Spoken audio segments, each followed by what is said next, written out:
Hey there. Okay, so we're going to talk about mortgages today. We've talked about annuities for the past couple of days. And today we're going to talk about a specific type of an annuity, and that is a mortgage. A mortgage is a fancy name for a home loan.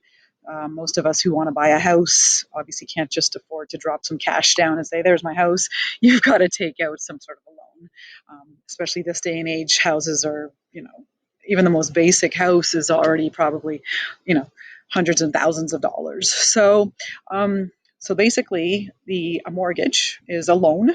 It's a special loan that helps you buy any kind of a property. Um, so there's a couple of terms you might hear. You call the mortgager. That's the person who's buying the house. And that's you. That's us.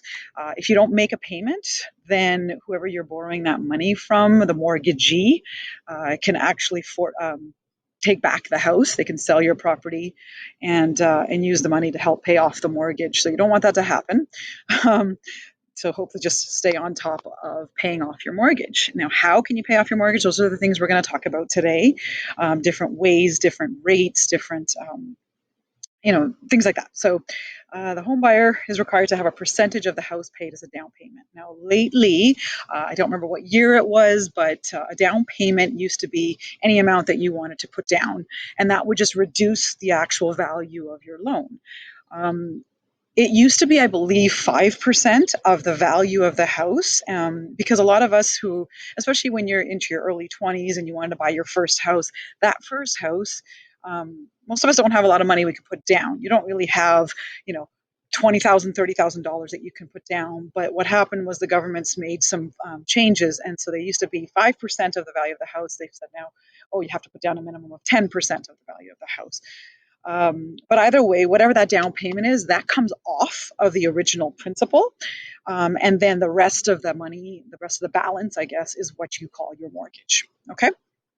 And that mortgage is what you promise to pay back over a certain period of time. Most of us will make that certain period of time like 20 years, possibly 25 years. Most people don't go more than 30 years. You don't want to live in debt for the rest of your life. So because the buyer agrees to pay back the mortgage after that specific period of time over equal intervals, remember that was the definition. That's why a mortgage is actually is called an annuity. Okay. All right. So mortgage payments are usually made monthly. Most of us will pay a monthly mortgage payment. Now there's a large sum of money, so the time that it actually take will always range from anywhere from 20 to 30 years, like I said. The length of time for which a mortgage is repaid has a really fancy name. Don't get freaked out over the spelling of it, but it's called an amortization period. Okay, that's just a fancy, I think the root word of there is some French word, which basically means to kill off a principal, to dwindle down the amount of money that you earn. And so that's what amortization means. Okay. I'm going to show you a spreadsheet actually that will help show you how that balance breaks down. Okay. So interest rates are changing all the time. In fact, even right now during this crisis that we're living in, the government's significantly reduced some of the interest rates to help out people in financial strain during COVID. And so they reduced those. They're always changing, even not during a pandemic, they're changing. Usually every couple of years, they'll make a new announcement about what mortgage rates have become. And so they are rarely fixed for the entire amortization period. So instead, we call when you lock in and say, okay, I'm going to lock in on that interest rate for 5 years. That period is called the term of the mortgage. Okay, the term of the mortgage. Usually, for most of us, it's 3 to 5 years. And at the end of that term, you basically go to the bank and say, okay, I'm done with you guys. You can actually change banks at that point. You can walk away with your mortgage and say, I'm going to give that loan to some other company. You can also stay with the same firm or the same organization, but you can renegotiate the terms of your agreement at that point. You can say, I want to start paying more per month. I want to, because I want to pay it off quicker. Okay.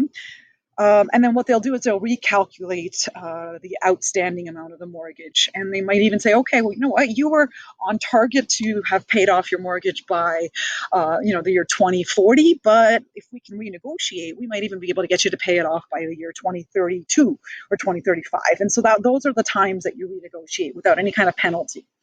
Okay.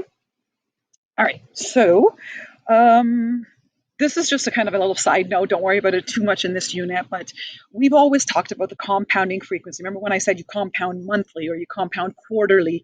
And then I always said to you, you were making monthly payments or you were making quarterly payments. You can't actually choose to do that with mortgages. By law in Canada, interest has to be compounded semi annually, meaning twice a year.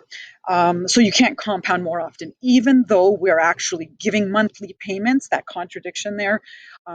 Don't worry too much about the logistics. I'll show you what in the calculation what you have to worry about. Okay. So mortgages are the most expensive financial agreement that you can make, pretty much. I mean, what bigger ticket item can you think of buying? A car is not going to cost as much as a house, right? So they can they can be very costly, and even the slightest interest rate change can make a massive impact on how much you're actually paying over the course of your 20 to 30-year mortgage. Okay, so what I wanted to do was go through a few investigations with you. I thought it would be easier if I just showed you using the spreadsheet that I introduced you to last time. But you can always stop the video, download the handout that I had put up on the Google Classroom for you, and you're welcome to do the investigations manually, but it will take you a lot longer because you have to do each calculation every single time based on the changes that I'm going to ask you to look at. So I think it'll be easier for us to do this together. So if you hopefully have in front of you the investigations from the handout, then here's what we're going to do. We're going to go through this spreadsheet. I'm going to change the parameters, all of the features. So we're talking about a couple who wants to borrow $300,000 to buy their home. So I'm going to make my principal $300,000. That's not taking into consideration any down payment. We're just going to assume that the down payment's already been taken off, and the rest of the mortgage is $300,000. Okay, they're going to negotiate, and they're going to get a 5% interest rate. So I'm going to change that to 5. They've chosen to amortize over 25 years. So I'm going to change 25 to my number of years. And payments per year is always going to be 12 for now because I'm assuming a monthly mortgage payment. So if I just put those parameters in right away, if you look at this green box, that will right away calculate the monthly payment that you're expected to make. Okay, so right now, based on those parameters, with not making any changes, the person will be paying $1,753.77 every month to pay off their mortgage. Now, what's scary is if you look over at the next spot on the screen, and it says the total interest that you paid. So after 25 years, if you literally kept paying $1,753 every month for the next 25 years, then you would have paid $226,000 in interest, essentially, which means that $300,000 house that you bought, well, the value of the house was $300,000, ends up actually costing you $526,000.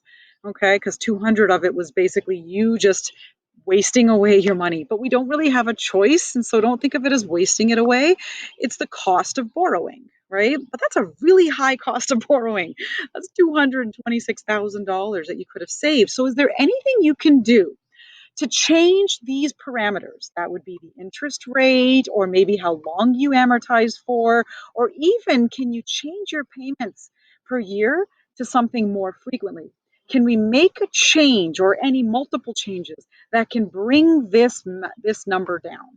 And that's what your goal should be. Okay, as a mortgage buyer, you should try to bring this number down as low as you can get so that you can pay off your mortgage as quickly as possible. Okay, what I was talking about earlier, if you take a look at the blue portion, that's your amortization schedule. You can scroll down this and see the change in the principal that's remaining, and you can see that it's going down. So what's interesting is let's even look actually just after payment number 24. So that's basically 2 years. After 2 years, you're still giving them $1,753.73 every single month. Of that $1,753, $11.99. So 1,200 of it. 1,200 of that money that you're giving them is literally going towards interest, and only a measly $554 is actually going towards the principal of your house. Well, that is a serious imbalance, is it not? Okay, so why is that happening? And that's just how mortgages work. That's how the banks are making money. But that is the ultimate cost of borrowing. So what you're trying to do is get that imbalance to be a little bit more balanced, or even better, have the imbalance to in your favor. And so if you look way down over here, I'm going to scroll all the way 25 years later, which is, way over here. Actually, even if you look around now, after payment number 182, that $1,753, look at now. The imbalance is in your favor now, is it not? Because 684 of those dollars is now going towards interest, but 1,070 of it is going towards the principal. So more of your money that you're giving them is going at least towards paying off your mortgage. So somewhere about halfway through your 25 years, that's going to happen probably around 15, 16 years into your mortgage, it starts to turn into your favor. And actually, if you wanted to go up a little bit, you'll see where it almost is equal, where that balance is almost equal. So it's looking at about a payment, somewhere close to here, right? About payment number, so very close to here, right? Right about there. Payment number 135. If you divide that by 12, right? How many years did it take you to get to where 874 of your dollars is going towards interest, and about the same amount, 879, is going towards portion. But that took you 135 payments in order to get there. So let's start this investigation and change some of these numbers to see if it will make what difference it will make. Okay, so I'm going to come up to the top. Investigation number 1 is talking about how changing your regular payments. So I'm going to change my regular payments based on the interest rate. So right now my interest rate was 5%. All right. So right now what you should be recording, by the way, on your sheet. Let me go back to your sheet here. On your sheet, we're at this page, this first investigation. All right, so how will regular payments change as the interest rates change? So right now, without any changes, 5%, the interest rate was 0.05. Remember, you're going to divide that number by 12. My spreadsheet does it automatically. If you're doing this as a manual investigation, you have to use the formula where you take that I value and divide by 12. So make sure you did that. Your monthly payments, it should be the $1,753 because that's what my computer gave me. You also manually could have calculated that by using your PV formula from last day. Now, total repaid, that was the total amount number. So I'm going to look over here, total paid right here, $526,131. I'm going to put that number right here. Okay, $526,131. And the interest charge, that was the $226,131 that we calculated in the green box. Okay, so all of those numbers, you can fill them out on your chart right now. That's if we made no changes, if you walked into the bank and they gave you 5% interest. Now, what happens if they raise the interest rates? Right now, you might not have a choice, but as the interest rates get higher, if that was the best possible interest rate you could get, but now they've increased to 5.5%.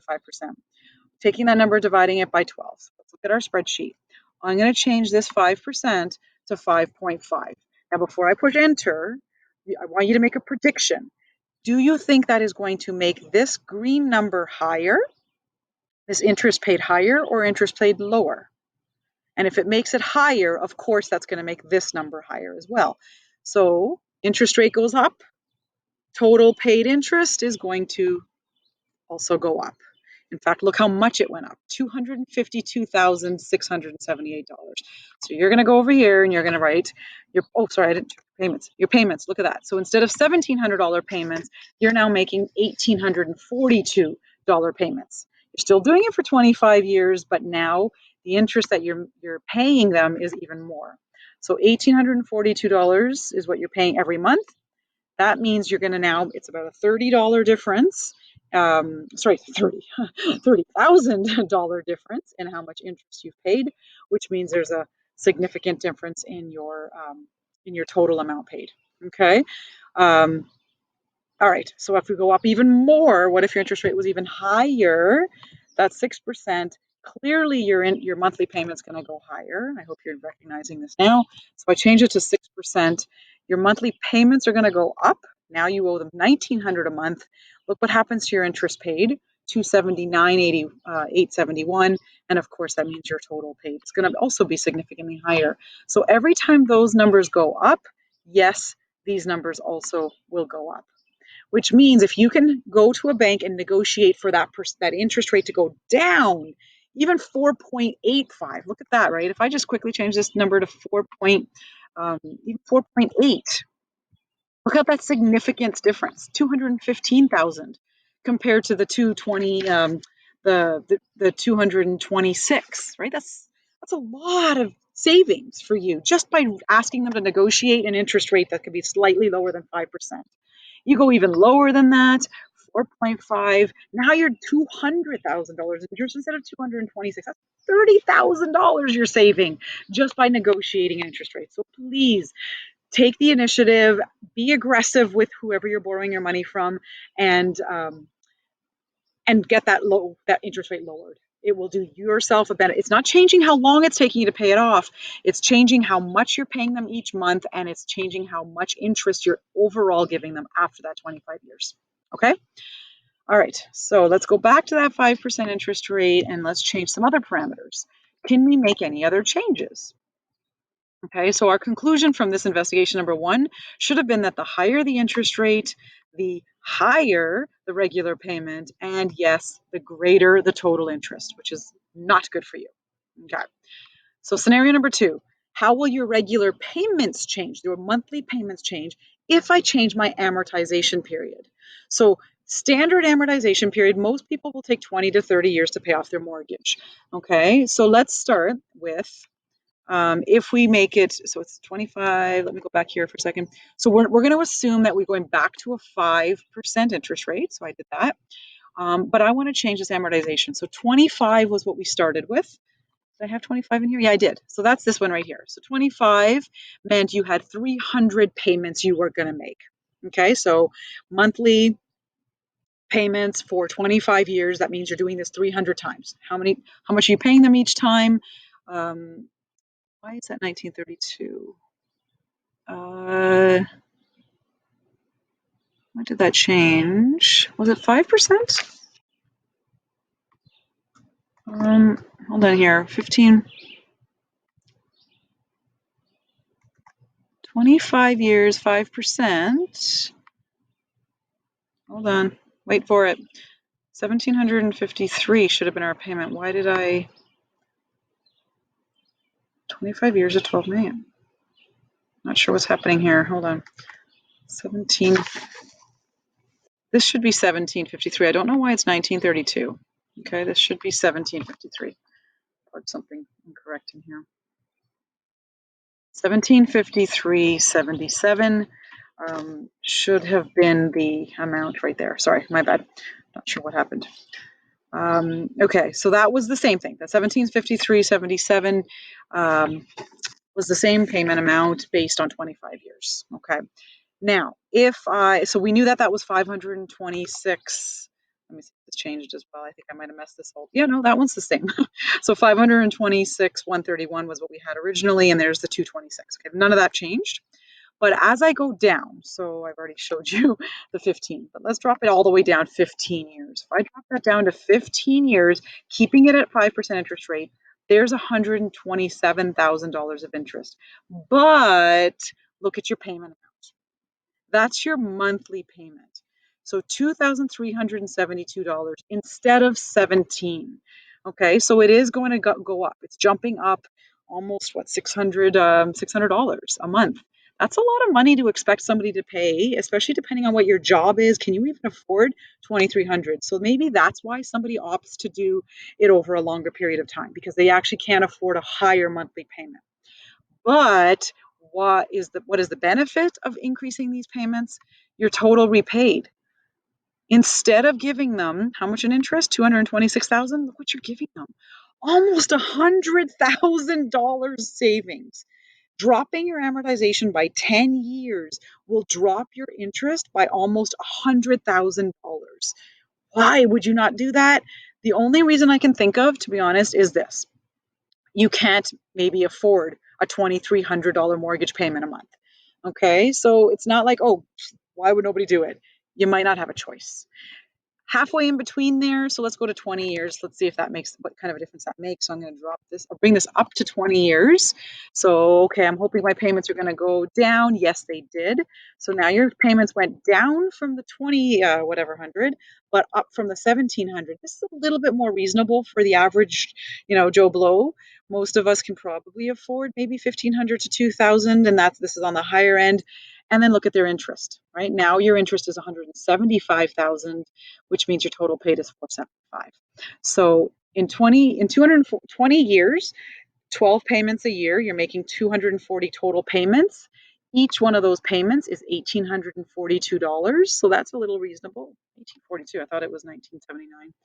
Uh-oh, I must have copied that number down wrong again. 1979. So I think I messed up on this number again. 1979. How much was the cents? 87 cents. Okay. Did I mess up on this as well here? 475. Yeah, so that number's right. I don't know what I messed up on the payment more. 475, 168, and then your interest paid was 175, 168.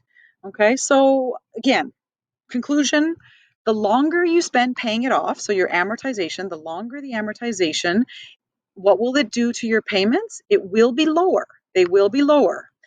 But in the long run, 25 years down the road, that may not be to your benefit because your total interest is going to be significantly higher.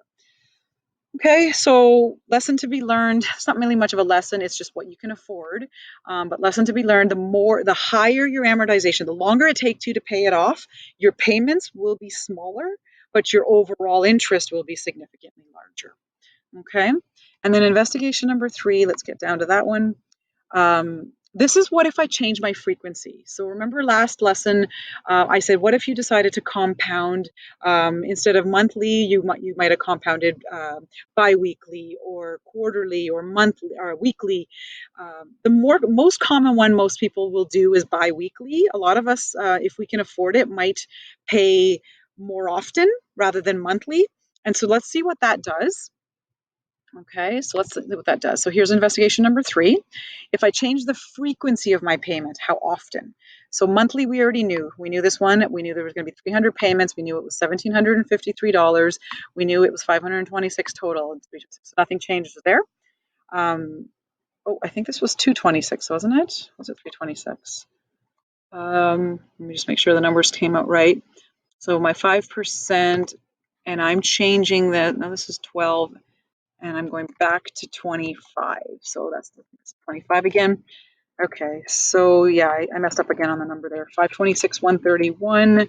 This should have been 226, right? 226. 226, 131.04. Okay. All right, so there's your, that's what we already knew. That was the base. Now, what if I up my payments? So instead of going once a month, I'm going to do it bi-weekly. So in bi-weekly, that means you have 26 payments in a year, right? So based on that chart, you're going to do this 26 times. That means you're making 650 payments. But what is that payment amount? So I'm going to change my payments per year to 26. And I'm changing that. Look what happened to my payment amounts. $808.98. So it's obviously smaller, but you're not doing that a monthly. That's your biweekly. So $808.98 is your biweekly payment. So think about doubling that. That's still under $1,753, right? That's still about $1,600. So it's a little bit smaller than your monthly. And look what it did to your interest. 225,835. So 225. So not a huge difference, but it's still, I mean, these are hundreds of thousands of dollars we're talking about, right? So instead of $226,000 of interest, you're paying $225,000 in interest, which means your overall payment, your $300,000 house is now $525,000 instead of $526,000. Not a huge difference. But what if you could afford to do it weekly? That means 52 payments in a year. And that 52 times 25 years, that's 1,300 total payments. So let's go back here and say instead of payments per year is 26, I'm going to change it to 52 times in a year. Okay, so 52 times in 1 year. I'm still doing it for 25 years, and I'm going to say enter. Now, $404 is all you have to pay, but that's a weekly payment. So 404 week 1, 404 week 2, 404 week 3, 404 week 4. In a given week or in a given month, right? So 404, 930, multiply that by approximately 4. That's still about $1,600 a month, about, right? Look at the magic number here. Your interest paid, $225. Your total interest paid, $525,708. So $525,708 versus $525,835. So about $100 and some odd dollars less. And then $225. So these numbers are slightly lower, but in the grand scheme of things, slightly lower, it could be thousands of dollars. And for what? A measly a few dollars difference a month, right? Really? A few dollars difference a month. If you upped your frequency, you will ultimately, in the long run, save hundreds and potentially thousands of dollars in the long run. So any form of, and I'm calling these accelerated payments. Accelerated means faster, paying it off faster. Any form of accelerated payments, make more frequent payments, will result in lower payment amount and a lower total amount paid, and in the long run will result in less total interest paid. Okay, and so that's what you want to try to do. Okay, it will result in the less total interest paid, and as such, if you're able to do so, it is the fastest way to reduce your mortgage. You will get it paid off faster. Okay, so in a general conclusion I'm going to make here, let's go to the next page. All right, okay, actually, you know what? There's an example I want you to do now manually, just based on this Mr. and Mrs. Smart Math. I'm going to make a separate video to help you, but otherwise you can try to do it on your own. I want you to answer the 4 questions. What's their biweekly payment based on the formula? Do it manually. You're not going to have the spreadsheet to do it for you. And then I want you to answer a couple of their questions. But at the very end, we're going to come back and I'm going to make a conclusion. Based on what you're going to learn today, what general advice would you give to anyone if their goal is to reduce their mortgage as fast as they can and to ultimately save as much interest over the full amortization period? And I hope that you've made 3 sort of obvious conclusions. And the first one could be if you can afford to make higher payments and more frequently, it will pay off your loan quicker and result in you paying less interest in the long run. That's the ideal scenario. But if you can't afford to make those higher payments, that's okay. Just try to increase how often you paid them. So at least pay more frequently. That will lower your individual amount per month, but it will ultimately cost you more in the long run, but it'll save you just smidgens in interest. Okay, so I'm going to leave you with that. I'm going to stop the video. But you are going to go, if you need to join me for the second video walking you through the Mr. and Mrs. Smart example, I can help you do that one next, but otherwise you can do that manually and go from there. Okay, good luck and see you later.